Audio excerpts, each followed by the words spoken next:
Well, today on the show, I'm joined by Professor Graham Oppy. I've spoken to Graham a few times, but this is the first conversation in this new show where Graham joins me to speak about his book, Atheism, The Basics. I think the book came out in 2018. I read it a little while ago and reread it just before this conversation to have a list of questions which I think hit quite a lot of the high notes and look at the tensions that are often drawn between theism and atheism. It's a really fun conversation. I've got so much time for Graham. I'm excited because in a couple of conversations' time, I'm going to be releasing a joint conversation with Graham, Joe Schmidt, and myself, looking at atheism and its historical roots. So yeah, the conversation with Joe back in the archives, this conversation with Graham, they serve as almost an introduction. And then that conversation, the three of us delve into this subject a little bit more. So yeah, I'm excited for that to be released as well. If it's your first time checking out the show, I'd ask you to hit subscribe and then hit the bell notification icon if you're on YouTube. That will remind you whenever we release a video. If you wouldn't mind giving this video a thumbs up and then sharing it with your friends, family, and followers, we grow because you take the time to share our content. So please do share this with anybody that you think would find it to be a helpful and insightful conversation. And with that said, I hope you enjoy this conversation with Professor Graham Oppy. Cheers.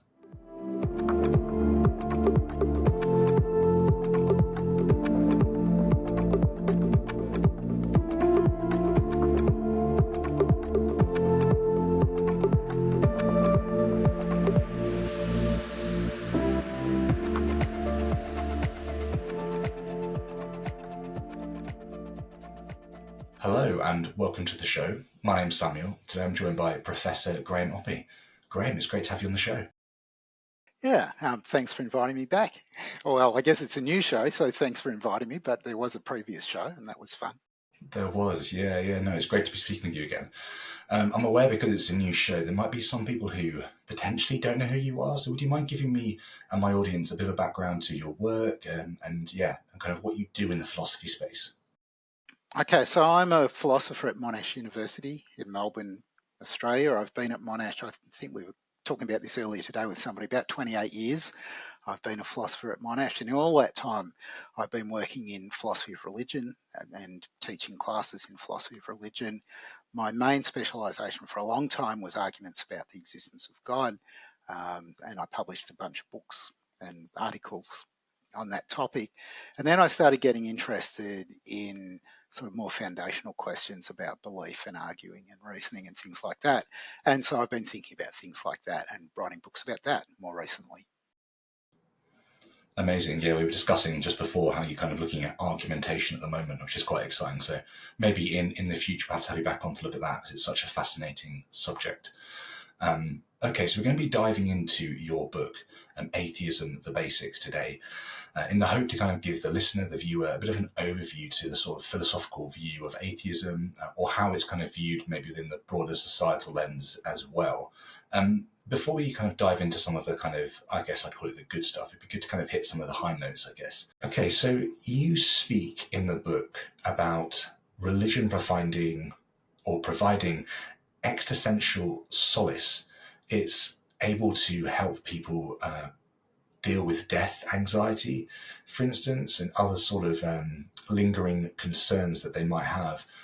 And then you speak as well a little bit about how kind of human endeavors to recreate something without a god haven't ever quite hit the mark in their attempts to build the community and also deal with these sort of existential anxieties, bringing this solace that people need. Would you mind just diving into that a little bit more for us? Okay, so I give a very rough version of an account of religion that I pinched from somebody else. So Scott Atran, in his book In Gods We Trust, has this account of what religion is that's tailored to his anthropological investigations of religion. It's quite complicated. It has a number of parts, and the parts kind of fit together. So one part has to do with belief in his version of it, it's just belief in gods. I think that there's kind of two ways that this could go. One thing is kind of belief in gods, but the other thing is belief in reincarnation and karma, which which needn't be overseen by gods. So that's one part of it. The next thing is that there are some kind of costly commitments that you make, either to please or obey the gods, or in order to secure your escape from the karmic wheel, right?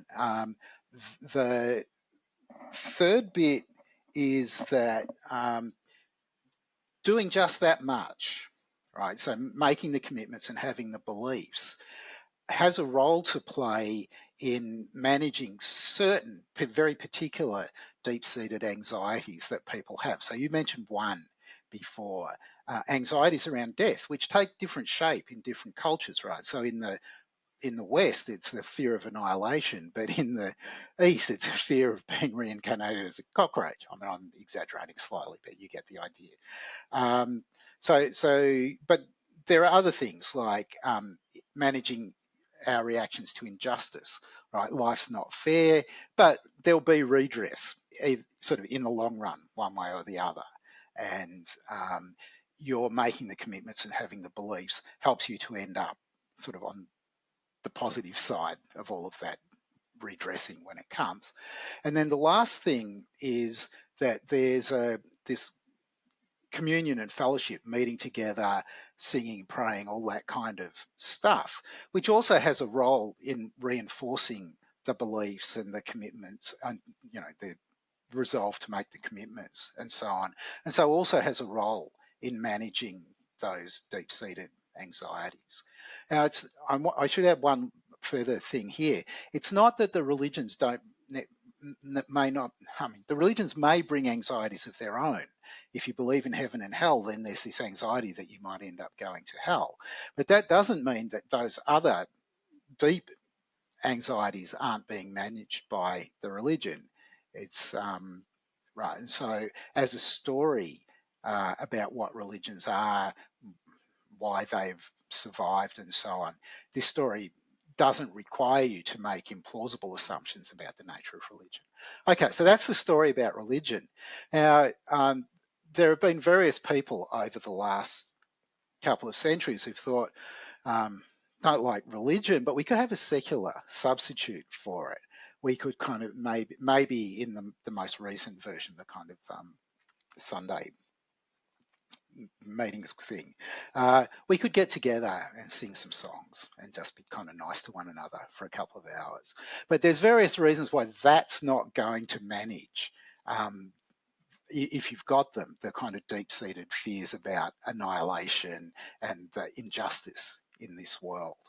Because there's a whole lot of the other bits of religion and the way that they interlock together that are just missing from Sunday assembly and the cult of reason and Comte's, something very similar to the Sunday assembly. So that's what I was saying in the book.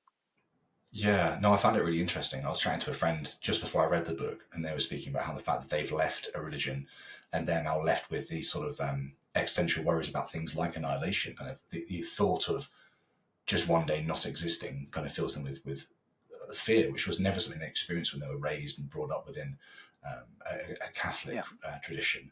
When they left that Catholic tradition, it's now something that almost plagues their life. It's really interesting. You kind of use this. It is interesting. Go on, sorry. Sorry, do you mind? It is sort of interesting, but there's a question about the extent to which the religion creates the anxiety. One of the things that contemporaries of Hume found really annoying about him when he was dying was that he was completely unconcerned about what, as he took it, he was just going to experience annihilation, and that was fine, right? But he didn't have religion. Yeah, I mean, I often kind of ask the question whether, before you were born, there was nothing. You experienced life through conscious states as you come into being a person, as you progress through, small baby to toddler, etc. Then as you fade out as well, could there just be nothing afterwards? And was it such a bad thing that there was nothing to start with? And if that is the sort of kind of classic picture of annihilation that you hold to be true, obviously Hume was in that category of saying, that's okay. Yeah. That's interesting. I mean, in philosophy, it's very common to make these sort of asymmetry arguments Yeah. between the past and the future, and sometimes they're good and sometimes they're not. So maybe you can, unless you do think, though it would be very strange, most people don't agonise about the fact that there's whatever it is, 12.8 billion years of history that they missed out on before they arrived on the scene. That's it. I think we're all very, very happy that we're in the 21st century. Yeah, potentially. Okay, so you speak about in the book the sort of four kind of categories, and I just want to kind of very briefly touch on this because I think it will help kind of frame things going forwards. You talk about atheism, theism, agnosticism, and innocence, and you frame it against the sort of statement that there are no gods, being atheism, and then theism would be there are gods. Agnosticism would be kind of you've looked at both sides, but you've not made a decision, and then innocence, I believe you kind of define it as somebody who hasn't ever really come into the concept of gods or really ever thought about it at all. Do you think that's a fair kind of categorization of what you say in the book? Yep, and I think it's worth thinking that there are two propositions that are contradictories. Right? There are no gods, there's at least one God. Those are just contradictories. And taking classical logic for granted, right? Exactly one of them is true.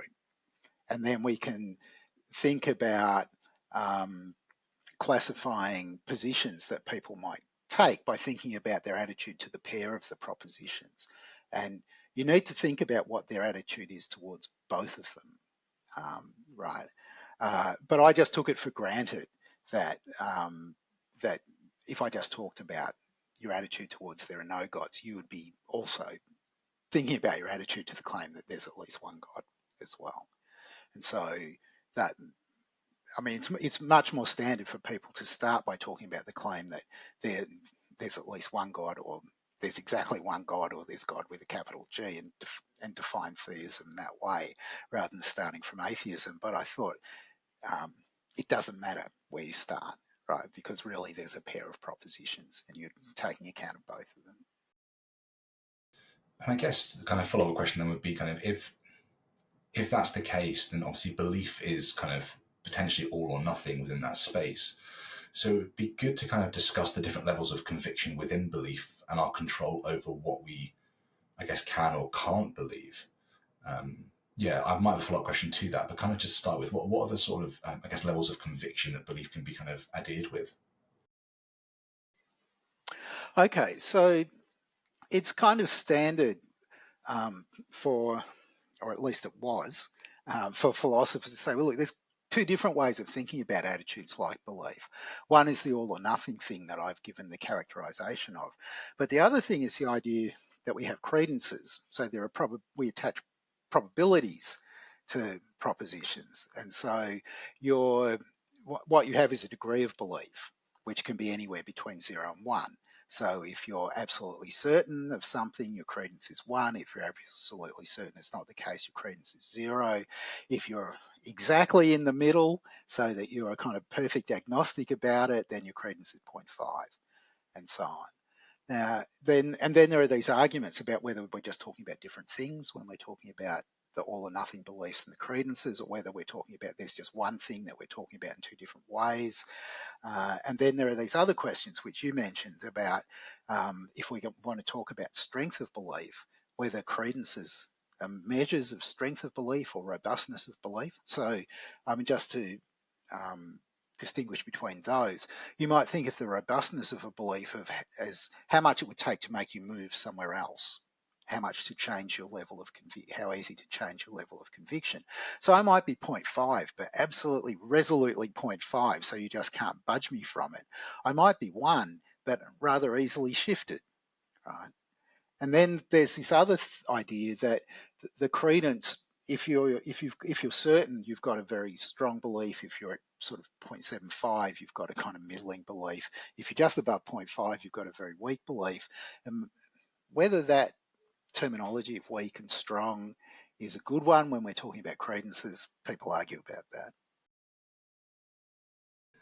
So let's take a step back from religion. Then let's look at evolution just briefly as an example. So I'm kind of wanting to understand whether whether we really have control to decide what we do or don't believe. Now, that sounds weird, but let me kind of just push into this a little bit more. So, if I was being presented with evidence for a 6,000-year-old Earth and for the classic sort of Darwinian view of evolution, which I have been presented with both of those, I find myself believing in the classic Darwinian view of evolution over the 6,000-year-old Earth. There's nothing I can do to make myself believe in creationism or that sort of ilk.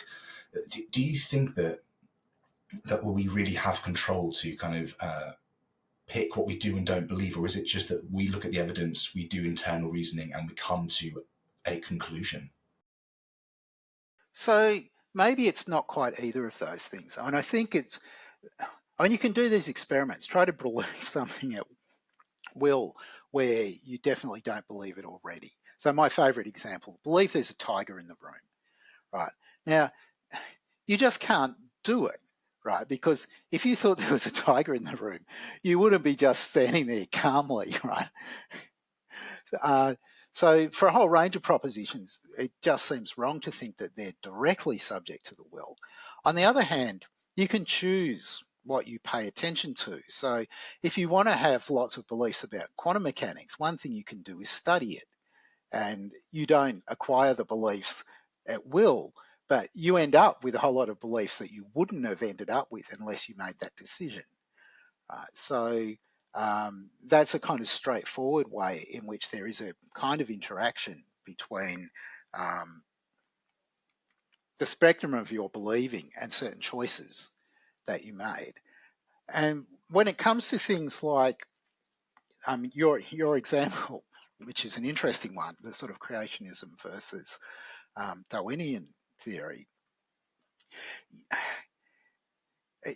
there may be choices that you made about who to listen to, or maybe that's not right. Maybe it's just you had other beliefs about where the expertise lies. But it seems to me that, this is something that I've talked about elsewhere, that one of the kind of constraints on being a good believer is where there's scientific consensus, you coordinate your beliefs to that. And so if you're resisting that, there's a way in which I think your believing is not going well. That's something that I would want to say. That's so interesting. Yeah, I often wonder for myself whether there's almost some sort of determinism within where I'm going to with my beliefs. Like if I kind of take the theory of science to be correct through observation, making predictions, theories, etc., that to be a robust way of kind of informing ourselves about the Earth. And as you said, if I kind of align myself to the scientific consensus on specific things, whether that be within quantum mechanics, within evolution, I'm going to find myself going down various roads almost automatically, because that is kind of what we currently believe. And I'm aware that everything's held with kind of, or not with a grain of salt, but held in tension. Yeah, it's a really interesting one. I think we'll pause it there, but we can definitely come back to that at a future day, I'm sure. Okay, so religion exists. Many atheists online think things like religion should be dead, or in the next 100 years they hope it's going to be extinct.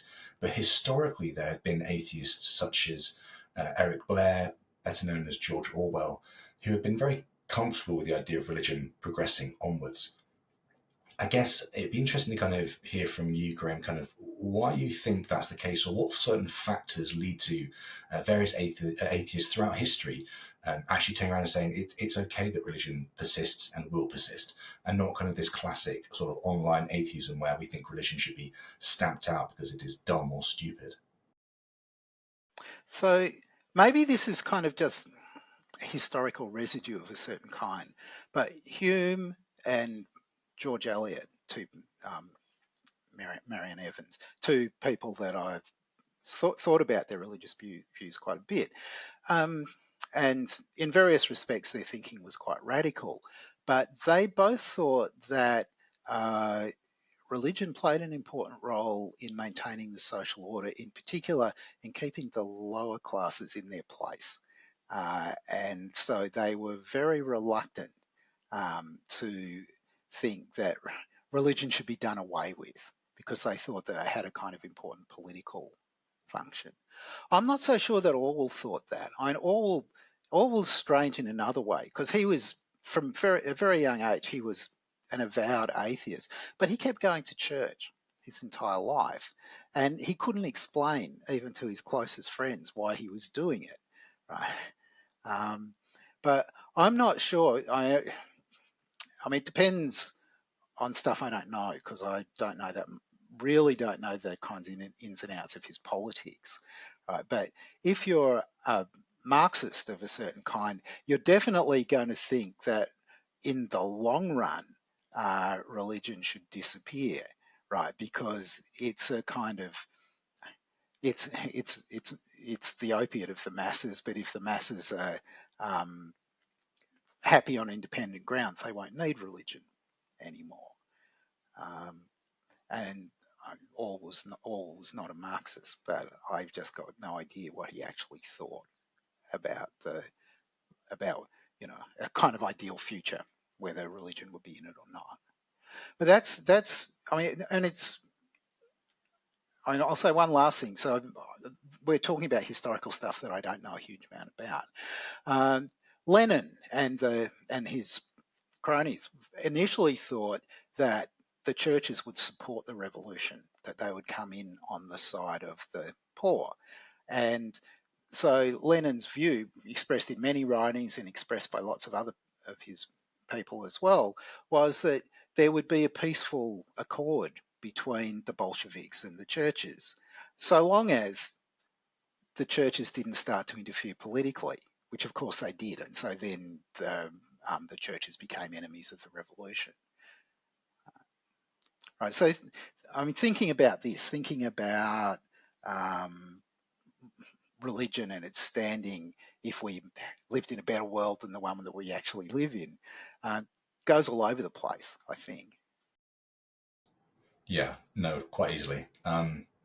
Okay, so let's kind of flip the script then. So online, you see Christians or theists of various descriptions claiming that to be an atheist, or to claim that atheism is correct or the truth, you need to have proof and certainty to do so.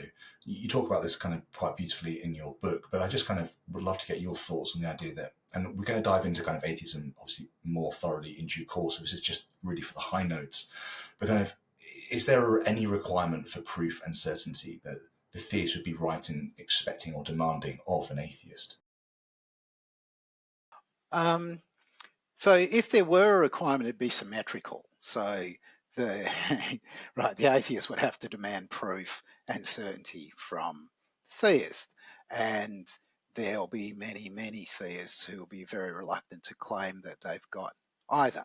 Right? I mean, historically and in the present. Of course, there are some theists who claim that they do, just as there are some atheists who claim that they do. But when they tell the rest of us what their proofs are, we tend not to be very impressed, no matter which side whether we're talking about the atheists or the theists.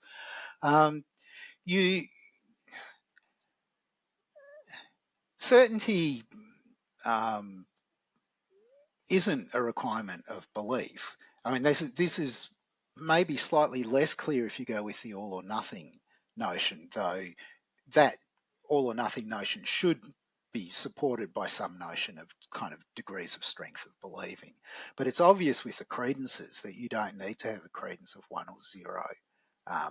And in fact, it's kind of a consequence of standard theories of probability that if you want to claim that there's evidence that bears on the things that you're believing in, you better not be going for probability 1 or probability 0. And so proof and certainty should be ruled out rather than ruled in. I want to invite you to join our community on Locals. There is a range of free and supporter-only benefits to check out. On Locals, you can ask guest questions, access the reading plan to prepare for upcoming conversations, get early access to all the full-length video and audio versions of each episode, and meet like-minded followers of the show. The link is in the description, and I hope to see you there.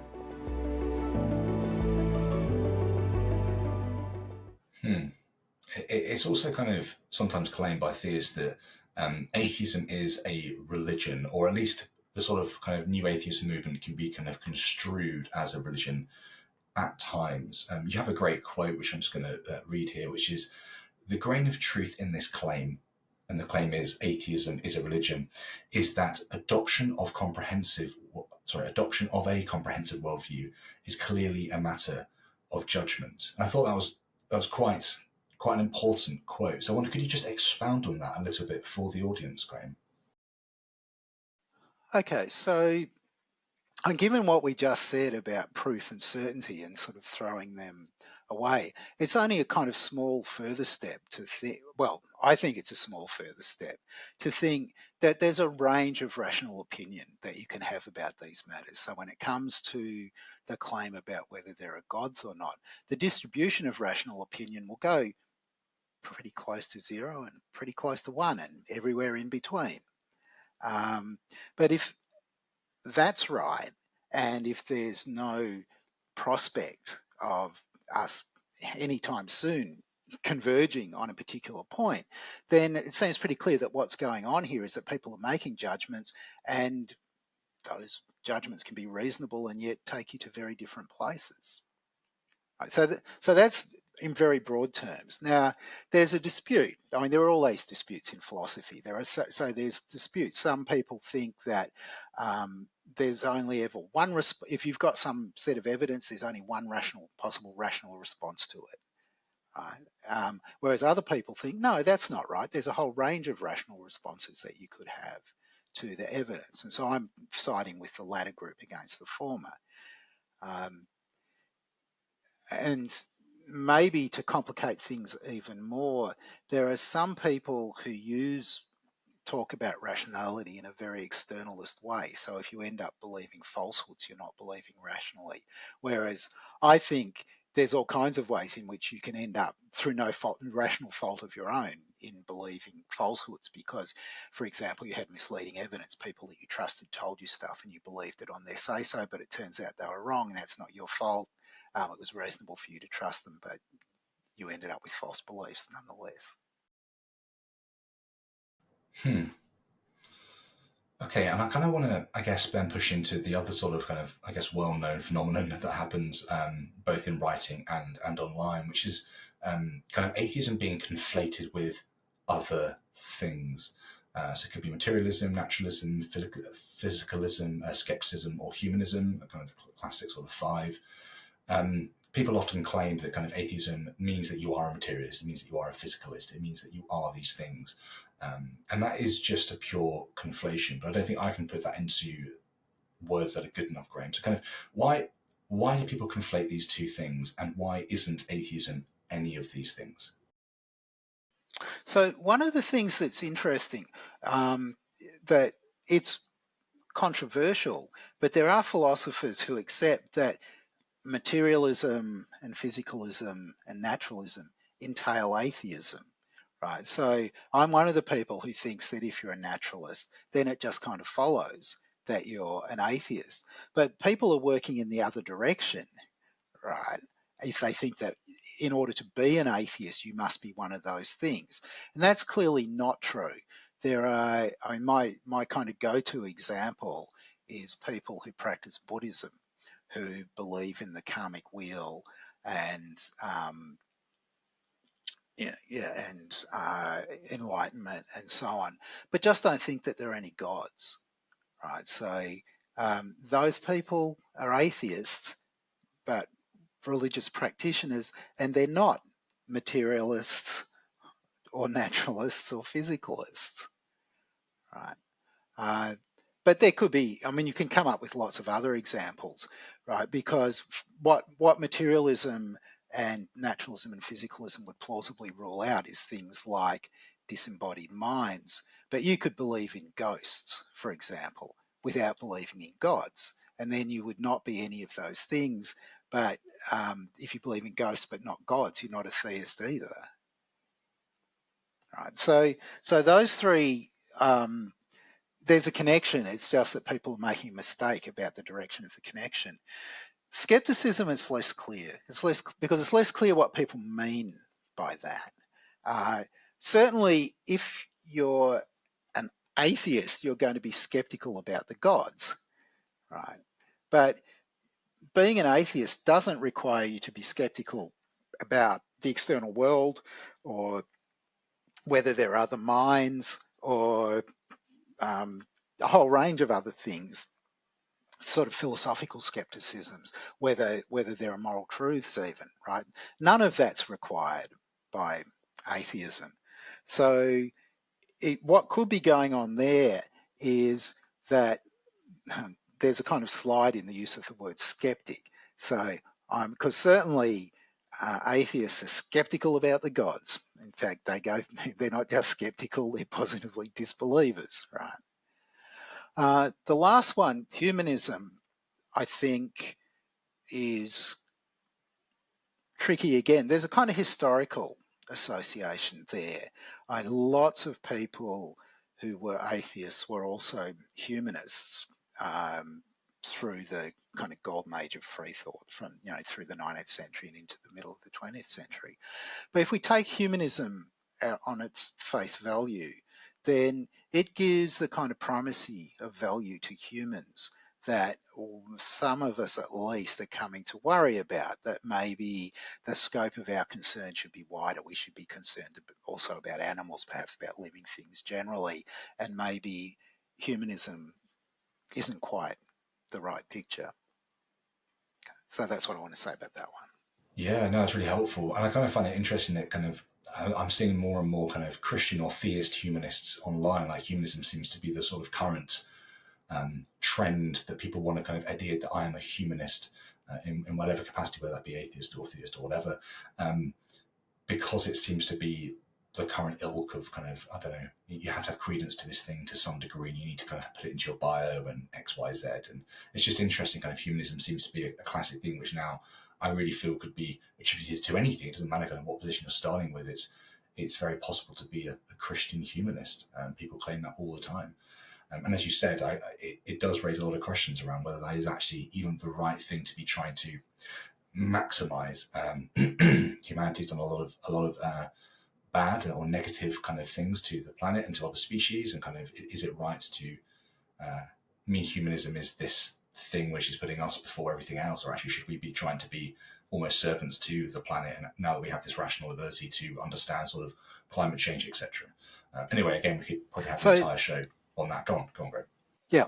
So, but one footnote. So maybe though that's not quite how people are thinking about humanism. They're thinking about it more in the way that the kind of Renaissance humanists, the one who said nothing that is human is alien to me, right? So it's expressing. It's not that your sympathies are limited to the human. It's just that they're not partial within the human, right? And that seems like a more worthy position. Yeah, no, that does. That's cool. Okay, so I want to kind of talk about causal reality, but before I do that, I kind of want to, I guess, use consciousness as a sort of vehicle to get to that point. Theists tend to claim things like consciousness, which they would claim is a sort of fundamental mystery, are explained by a god more easily than being explained by anything else, because a Christian would say that consciousness isn't an emergent property from your brain, it is something that is fundamental, almost like panpsychism. And they would then claim that, if you can kind of posit a god or have God at the start of this, you're going to be getting to a position where you're able to more readily, I guess, push forwards into this claim that kind of God is there and consciousness is explained because of it. So before we dive into sort of causal reality, Graham, how would you look at this and how would you begin to kind of at least examine this sort of kind of claim? Okay, so there's lots. There's lots to say about this. I mean, instead of one big difficult topic, we've now got two plus trying to connect them together. So I think that there's a question really about whether there is a big mystery about consciousness. So it depends what you want. What kind of theory of consciousness do you want? What kinds of questions have you got that you want to have answered? So I suspect that that consciousness is just something about some stuff that's going on in your brain, and my brain, and the brains of other people, and the brains of animals, down to a fairly, significant proportion of the types of animals that there are conscious as well. And there's nothing more to consciousness than having whatever it is happening in your brain. That seems to me to be a nice, simple, and minimal theory. And it's not clear that it leaves any mystery. Right? Of course, philosophers, you alluded to the current really rather large enthusiasm for panpsychism. That philosophers, there's a whole range of different views that you can try out if you abandon the identity theory, the theory that I was just pushing. And those theories, some of them had advantages for traditional religious beliefs, even though it's not the case. There are Christian materialists, right? But the idea that there's something that's not material, that somehow is higher, and that then in the next life you might not be encumbered by your body and so on. There are lots of ideas there that have very ancient roots, and that connect the question about consciousness to religion. Okay, now, is the idea that God is a mind without a body helpful here?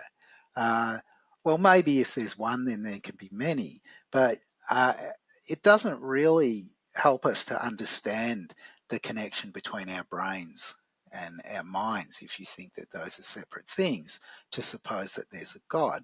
It doesn't help you understand how it's so much as possible for God to make a world in which there are creatures that have embodied minds.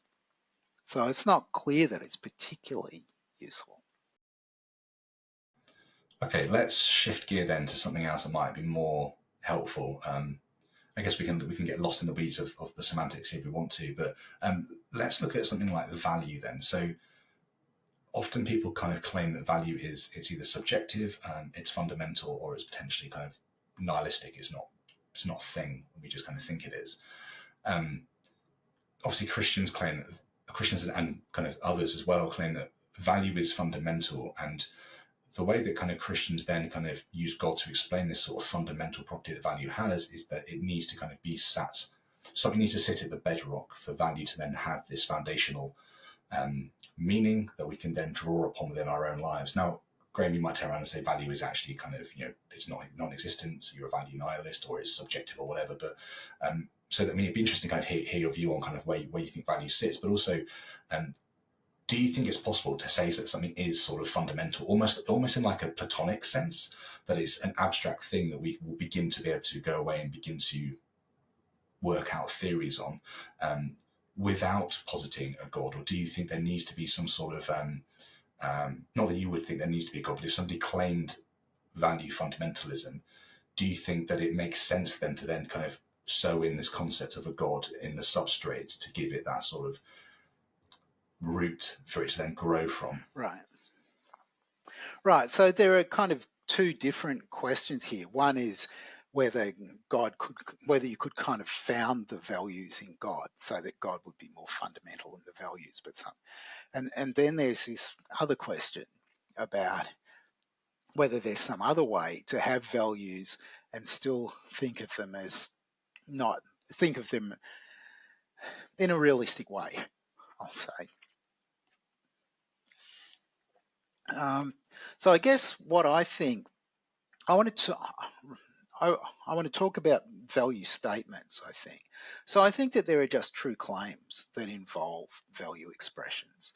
There are just true claims about what is right to do, what's good, and what's beautiful, and so on. But what I'm inclined to think is that a useful analogy here is with mathematics. So there are true claims involving number expressions like 2 and 2 or 4. That's just true. some people think that in order for it to be true that 2 and 2 are 4, there has to be some ontology. There has to be numbers in some sense, the number 2 and the number 4, and there have to be operations like addition and equality in order for it to be possible for it to be true that 2 and 2 are 4. Whereas I'm not inclined to go down that route. I'm inclined to think that the claim that 2 and 2 are 4 is true because it's necessarily true. What else could it be, right? There's no possible alternative, and that's just kind of either that claim itself is fundamental, or more plausibly, there's a set of necessary claims that are more general, from which it just follows as a logical consequence. So, I mean, pick the piano axioms of arithmetic, right?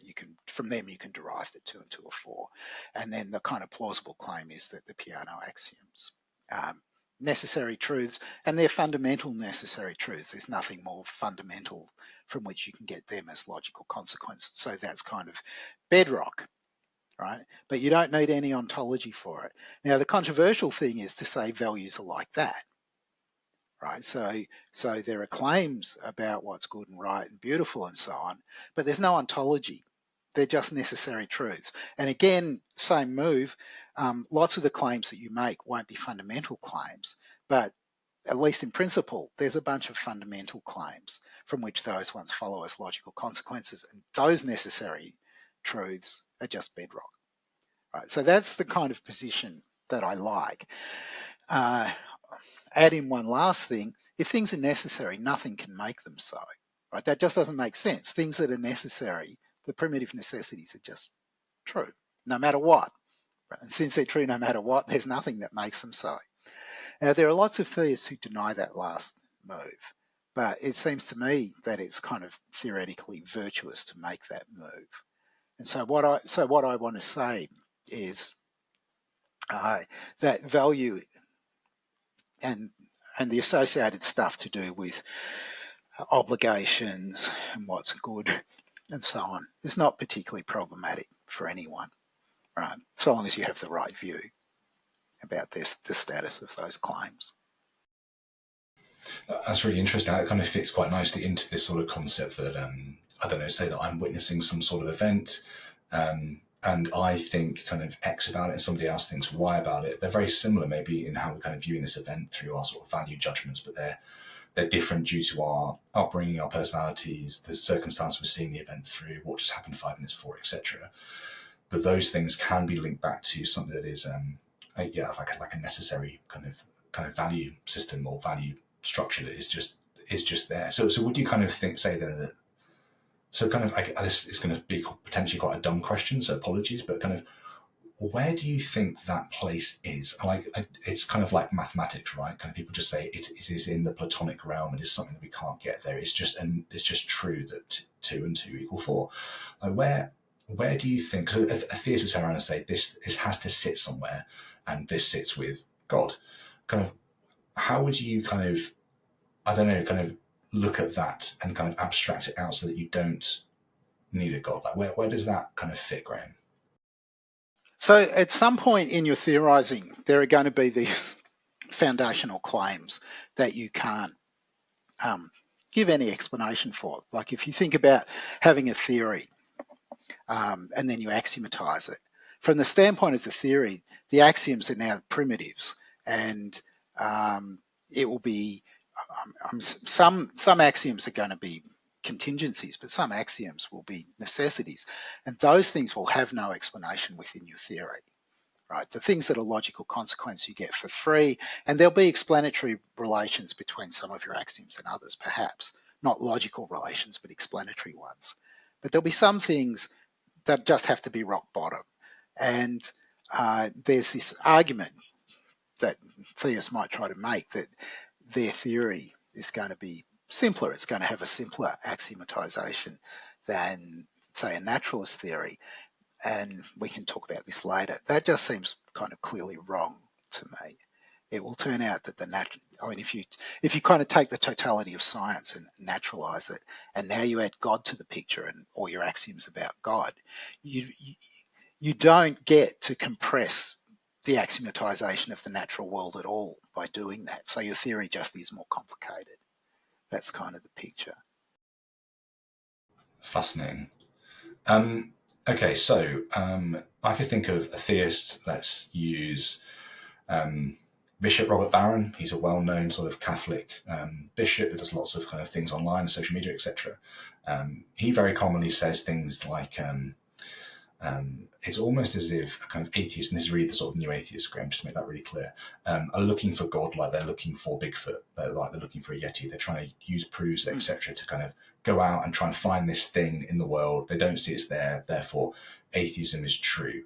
And he'll turn around and he'll kind of he'll posit something like Thomas Aquinas's God is being itself, like the fundamental bedrock. And the way we've brushed on this a couple of times now, so it'd be good just to kind of really hammer this home. So when a theist then comes to talk about sort of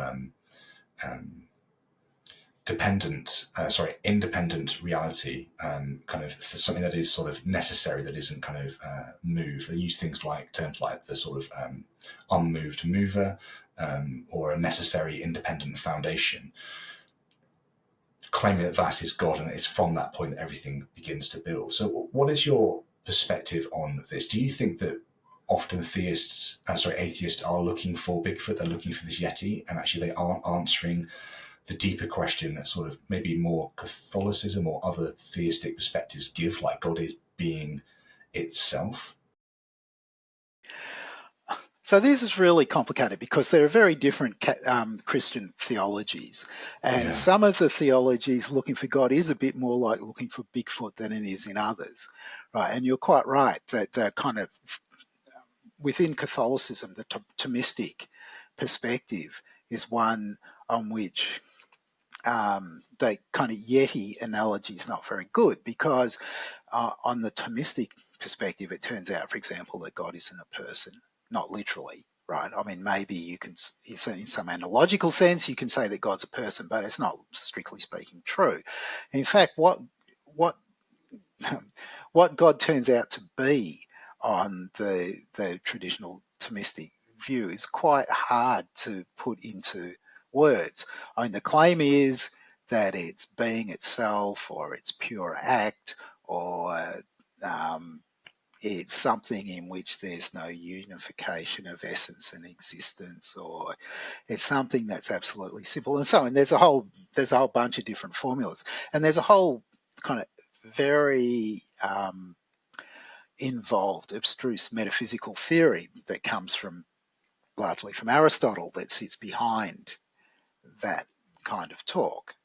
And it's okay. So I'm sympathetic to the view that that if you're thinking about God as a person, and you're a more Protestant kind of fundamentalist Protestant perspective, where God's a person and and literally has beliefs and desires and plans for you and so on. We're talking about something very, very different from what Aquinas' theology was talking about. Okay, that's not answering your question yet, really, because part of the question is going to be, so who do the YouTube atheists that he's attacking actually take themselves to have as their targets? Are they talking about people like him, or is it the kind of worst of all things from Oscar Wilde's perspective, where they're not talking about him at all because they've shelved his beliefs for some other discussion? Yeah, it's fascinating. I think I was just kind of doing a little bit of reading on Thomas Aquinas, believing things like dualism isn't real, and I'm kind of come from my sort of previous religious background. Sort of dualism, this idea that the sort of body and the soul are two distinct things, is really fundamental to kind of I guess faith, but the idea that there is a Christian set of beliefs which would say that these aren't distinct things, they are one thing. And there's just so many different things you can go and try and investigate and to try and handle. I'm just aware that more often than not, people are trying to tackle that sort of classic God, as you mentioned, sort of fundamental Protestant view that God is a person that has plans and purposes for you, etc., rather than actuality itself or being itself, etc. So it'd be good to kind of shift onto worldviews, and then we can kind of talk about this sort of stuff now. I guess sort of weighing the superiority between a theist worldview or a atheistic worldview. You kind of mentioned in your book that you think that both worldviews could be considered to be rational, moral, and livable, which is really interesting, quite refreshing to kind of hear somebody kind of begin to look at this. So, kind of, I guess, what criteria determine the superiority of a worldview, given that both atheism and theism could be viewed as being rational, moral, and livable? So this is kind of philosophical. I mean, talking about things in this way comes out from the kind of philosophical perspective of being interested in arguments about the existence of God for and against and what they can do. So if you think about ordinary people, typically, if someone's giving you an argument about the existence of God, there'll be a whole lot of things that you, or for or against, there'll be a whole lot of things that you already believe that are relevant to the assessment of the premises in that argument. All right, so that's kind of the starting point. We can kind of idealize, if we're thinking about an argument, whether it's good or not, it's not so interesting how you or I respond to the argument, what our particular beliefs are. But just imagine a kind of idealized theist and an idealized naturalist who had opinions about everything that was relevant, and they were as good in their believing as they could be. Right, and think of those things as worldviews, right? Those complete theories of everything. We don't have worldviews, but we have something that's a kind of poor approximation to them. We have a bunch of beliefs that are radically incomplete and probably confused in various ways, and so on. So I want to talk about this contest, this idealized contest between a kind of best theistic worldview and a best naturalistic worldview, and then think about whether it's kind of plausible that the arguments that we've got would shift someone from one of these positions to the other. And it seems to me that the arguments that we've got are just nowhere near up to that job, right? Because when you think about the kinds of things that would be in one of these worldviews, you see that they're going to have answers to the arguments that are coming from the other side.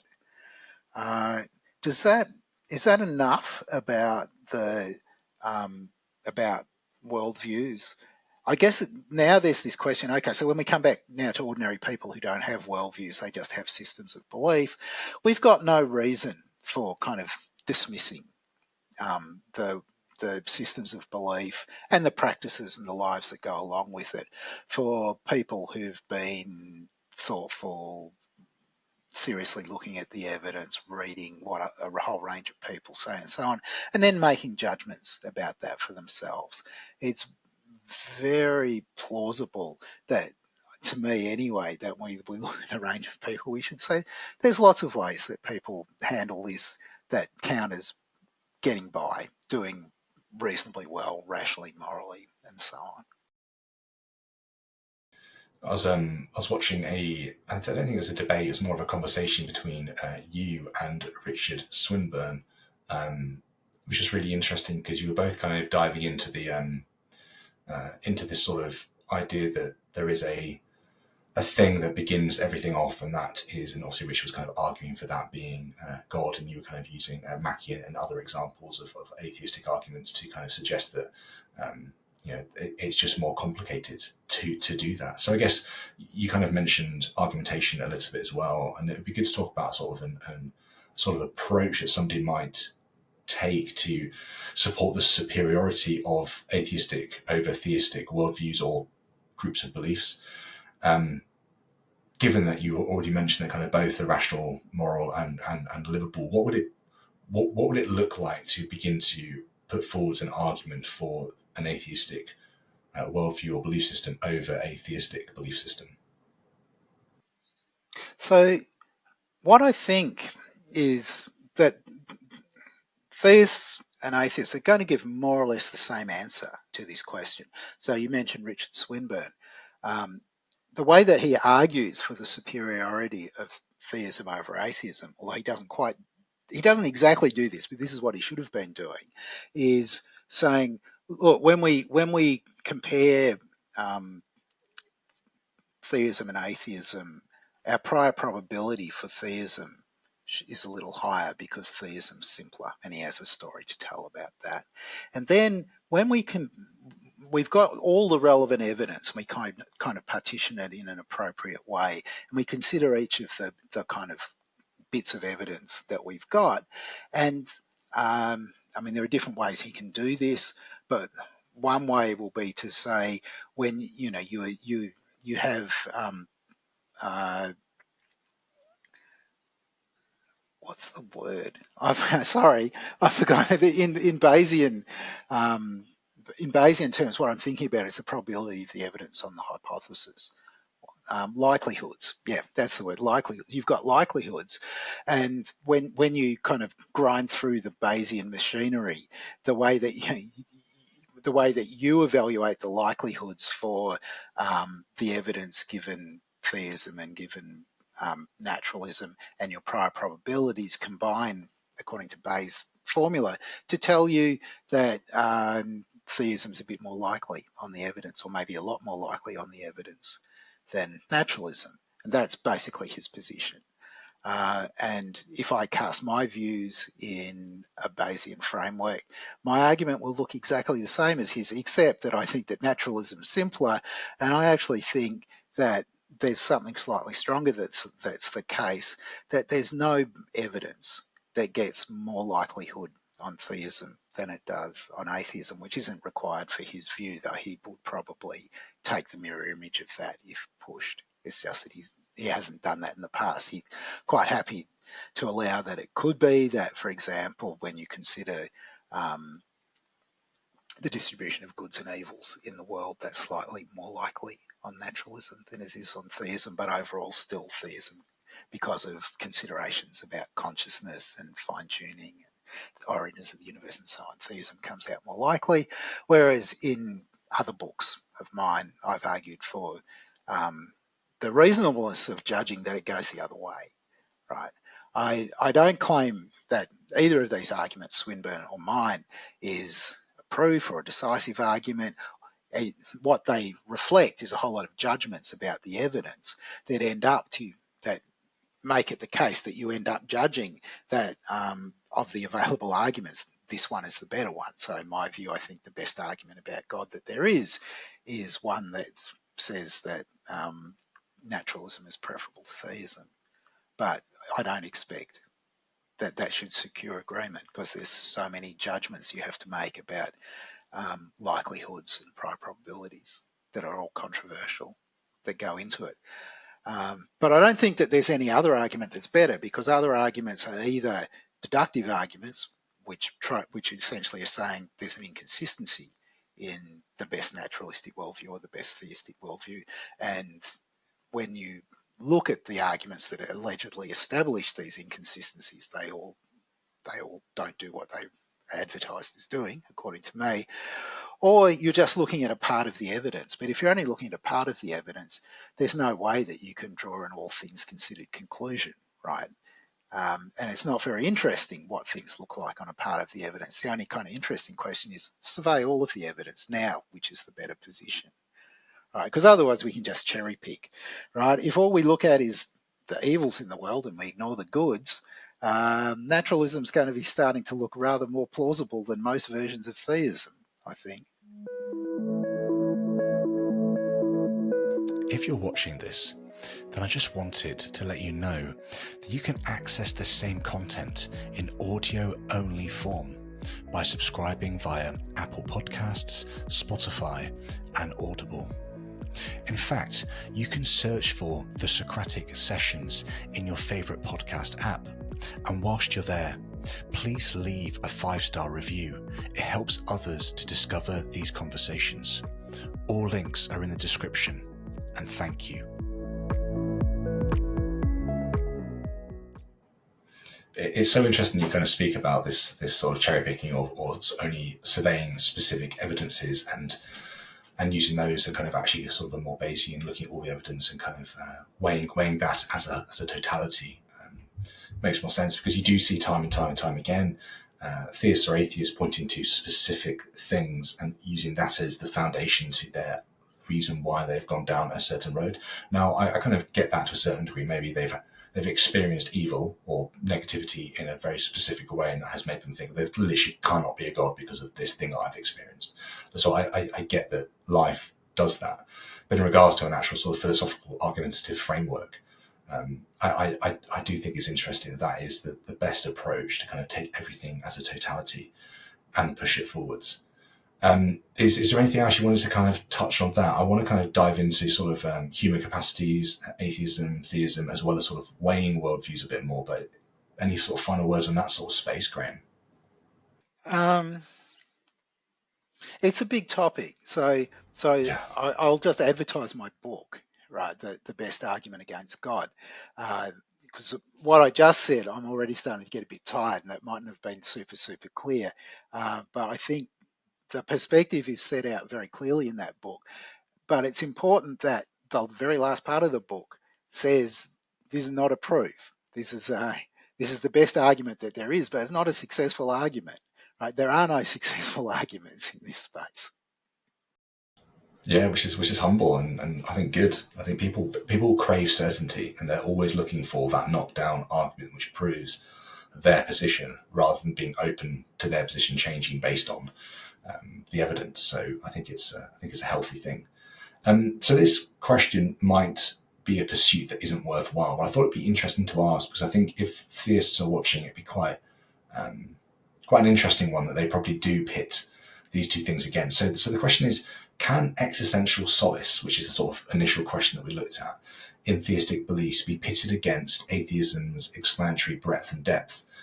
And is it even a worthwhile pursuit? So say, for instance, I'll put it in other terms, say, for instance, you read that book, Graham, and you turn around and or somebody reads your book, turns around and is like, okay, well, actually, I think, on the whole, given all the evidence, that it's more likely that theism is true. So that's right, atheism is true. But at the same time, there is this desire for existential solace. Is there any way to look at the two side by side and to come to the concluding argument that actually it is worth not seeking existential solace and actually agreeing that the evidence strongly supports or is more likely to include atheism? Or is that just a pursuit that is not worthwhile whatsoever? So I think there's a serious problem if there's a conflict between how you'd like things to be and how they are of that kind, the kind that you're imagining. So on the one hand, you think there's no God, but on the other hand, you think, I really wish there was. I really want to have an afterlife. But it's not clear that there's a good, if you're in that position, it's not clear what to advise, I don't think. And you can't just directly revise your beliefs in the light of your wishes, right? You just can't do that. But equally, you might find it impossible to revise your wishes in the light of your beliefs too.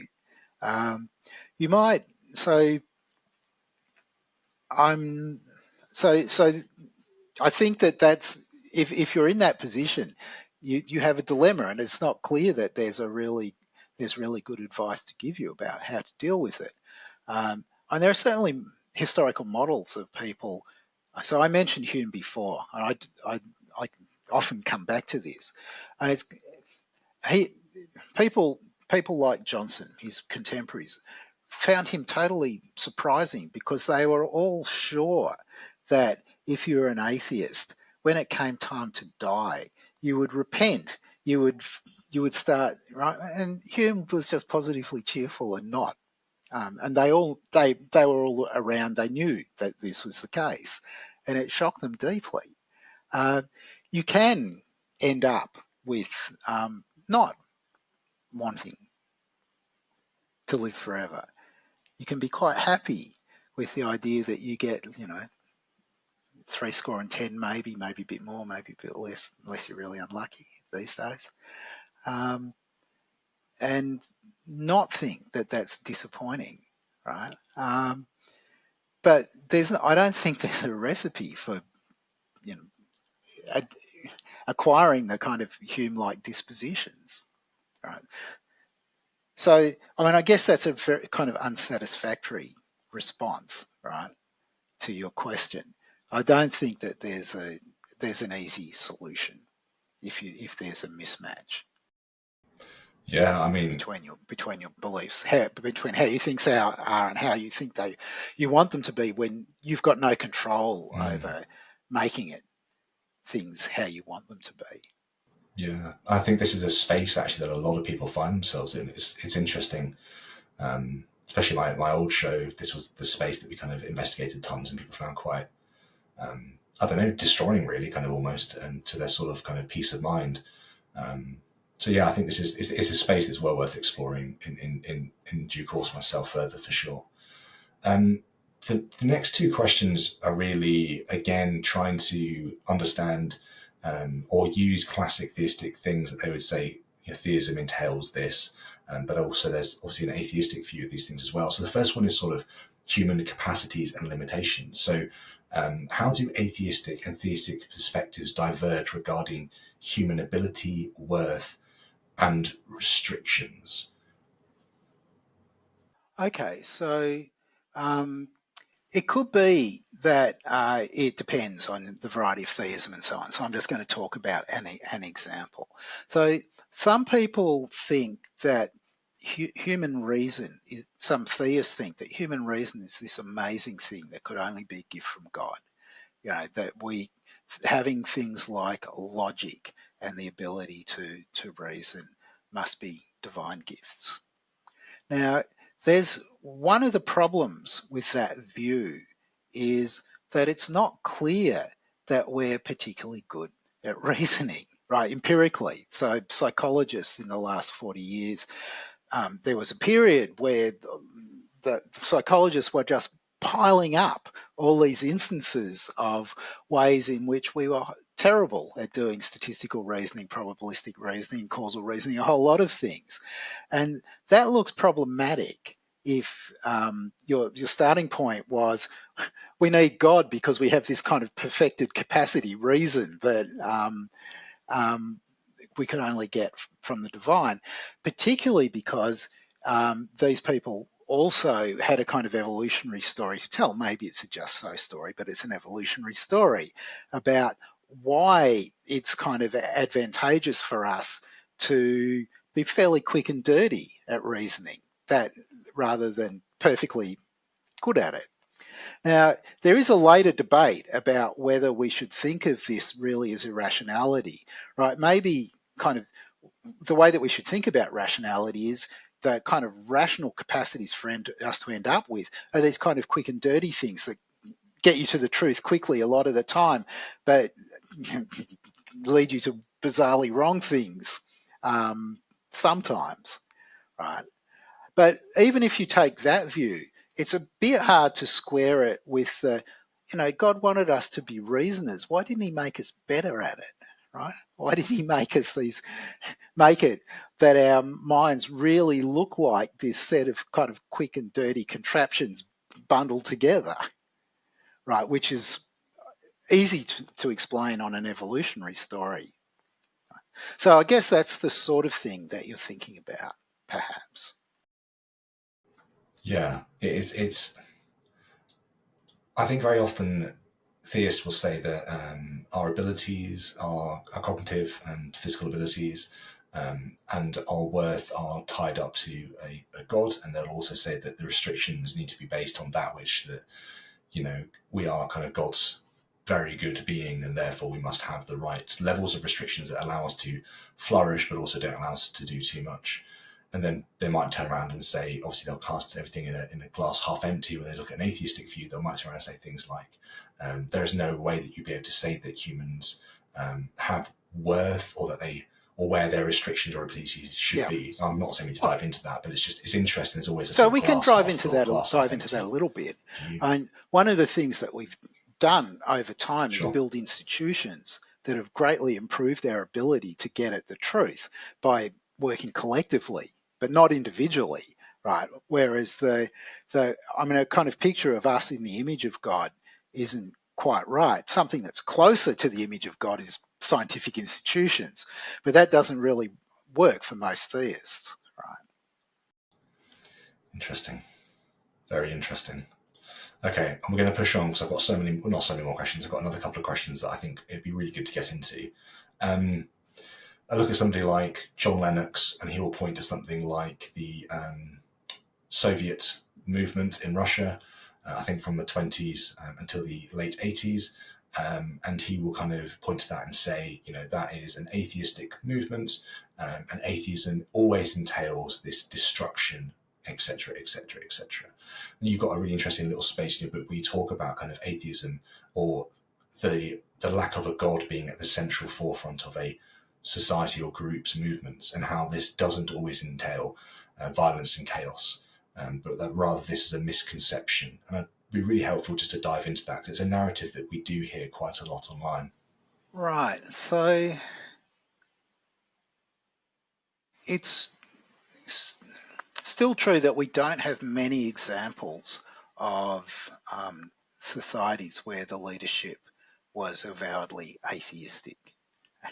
Those examples that we do have were examples that were not merely atheistic, but had various other features that meant that they were typically, at the very least, we'll say genocidal, and um, and there was lots of violence and chaos, right? But it's also the case that there are plenty of, the first kind of obvious point is that there are plenty of societies that were God-fearing that were no less genocidal. And maybe this will be if there are any Belgians listening, it might be unfair to pick on Leopold and the Congo because there are countless examples, right? But this had nothing to do with atheism, but it was exactly the same stuff, right? So it's kind of hard to pin the consequences of Stalin's treatment of the peasants in Russia or Mao's treatment of the peasants in China and blame it on their atheism rather than on some other element in their Marxist philosophy, or actually probably it's not even Marxist philosophy that's at fault, something to do with their personalities and the kind of bureaucracies that they instituted and so on. So that would be the first thing. The second thing to say is that there's a very long history of people worrying about what a godless society would be like. What would it be like if you had a society where people didn't believe in the gods? And so in England and, in the UK more broadly, from the 16th century and well into the 17th century, you get all of these dystopian novels and poems by people like Swift and Fielding, all kinds of people, and worrying about it when at the time it wasn't even clear that there are any atheists at all, right? And it's not clear really that they had any evidence to support the claims that they were making. And I don't think that, given what you just said about what Lennox claims about Russia and China and I assume North Korea and maybe one or two other places, it's not clear that he's got any evidence that it's specifically the atheism that's connected to the evil deeds that those regimes have done, whereas theism was not connected to the evil deeds that pretty much every other serious empire has done. Yeah, that was going to be my closing remark. It was going to be like point three, that kind of you look at many of the other atrocities that have happened throughout the whole of history, and they've been very closely linked to, you could argue in the same ilk that they're closely linked to theistic perspectives, rather than, as you then link them to, the whims or the personality of the individual that is in charge of that space and that time and is making those decisions. Okay, so the last kind of couple of questions then are going to be really about sort of censuses and around whether we need to understand the numbers of atheism to understand whether it's waning or waxing within society. So I guess, Do you think, or should surveys be adjusted to capture atheistic beliefs accurately? And what implications could this have if this was done? Okay, so I'll take the Australian census as my example. The Australian census has categories for various religions: Christianity, Hinduism, Buddhism, Islam, Judaism. Some of these categories have very small populations, right, as a percentage of the entire population. And then they have a category essentially which is other, right? Uh, or I mean, it's called none. That's how they describe it. Doesn't have a religion. And at the last census, there was, I think, over 40% of the population ticked the none box. I think. Certainly, the nuns had become the biggest single category, but it's a very uninformative category. And people who try to claim, well, look, Australia's full of atheists, are just making a mistake. I mean, who knows what the percentage of atheists is in amongst the nuns? My guess is that it will be very small, right? Maybe 1% or 2%. It could be higher. You kind of occasionally read people speculating that it might be higher and trying to do smaller studies. But the census is the best tool that we would have, and we could easily have a different set of questions on the census rather than asking what religion people belong to, or maybe it's an additional question. A question that just asks, do you think that there's more to reality than natural reality? Do you think that there are gods? A bunch of questions like that will give you lots of really useful data that we currently don't have. And we don't have it in part because other organisations that try to plot these things have terrible sets of questions that don't distinguish between naturalism and atheism and in the right kind of way and so on. So I feel like we're really hampered in our understanding, especially of naturalism and atheism, by the terrible survey questions that are asked, not only at the census, but often by people working in psychology of religion, sociology of religion as well. So there's a little rant about that. Yeah, no, I enjoyed it, and you kind of finish off that section speaking about almost prophets predicting the decline of atheism. You look at like McGrath in 2004, which is like right when new atheism was like really ramping up, but just before it, and he just didn't see the landscape correctly, which is fascinating. But the question really is kind of why do some authors, for instance, McGrath, predict the decline of atheism in the future? And what assumptions underlie these predictions? Yeah. So, okay, so there's a bunch of things to say here. I think the best indicator that we've got about how things are likely to be in the near future are demographic. So you look at trends and then you project them forwards.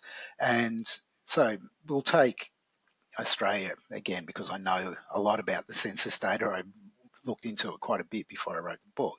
So our first census was in 1901, and it was upwards of 97% said they were Christian at that first census.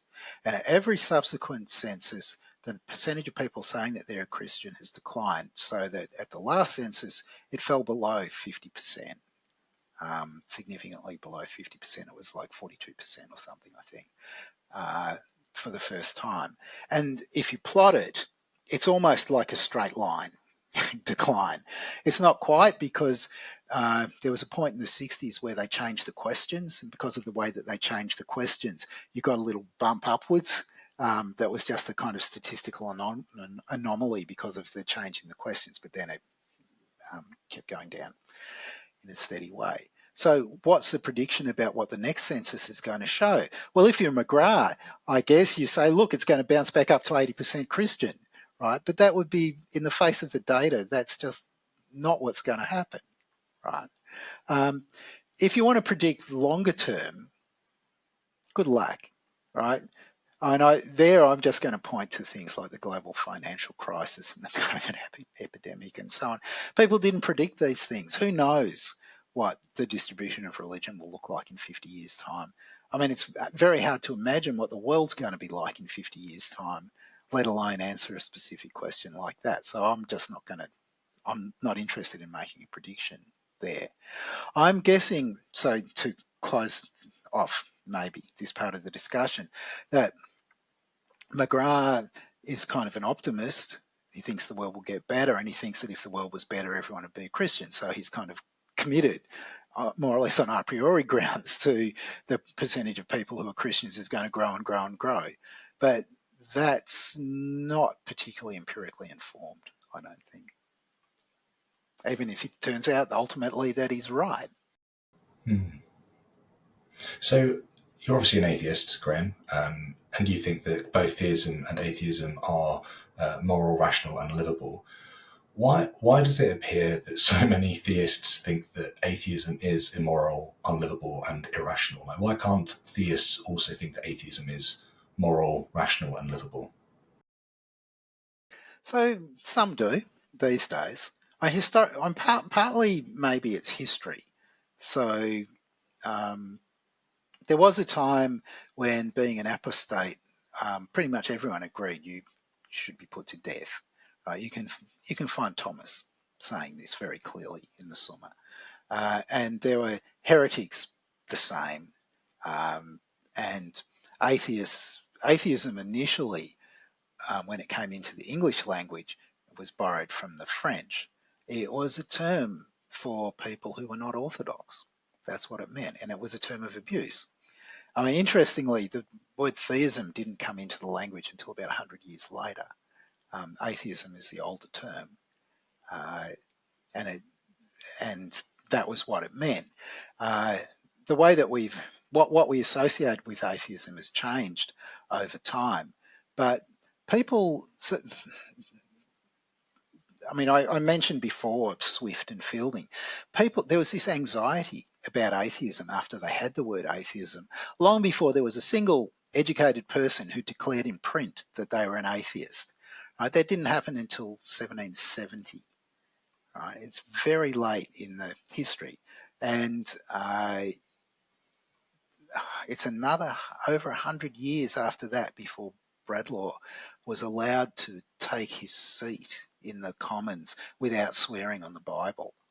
Right? There's a very, very long history of anti-atheistic sentiment, and that has a lot to do, I think, with what's going on. In answer to your question, that's the first thing that I'd point to.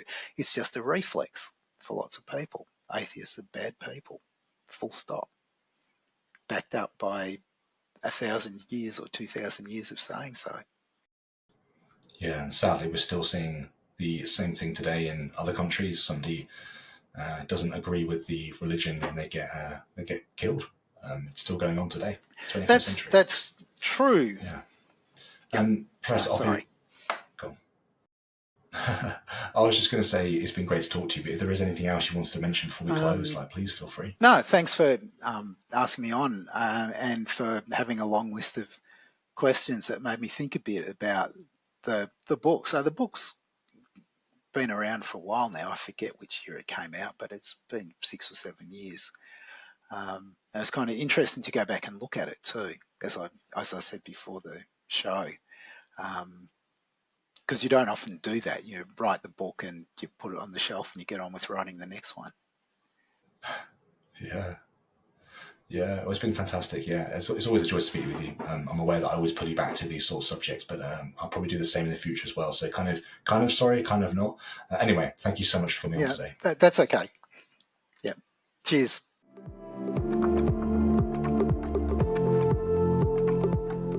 Thanks for checking out this episode.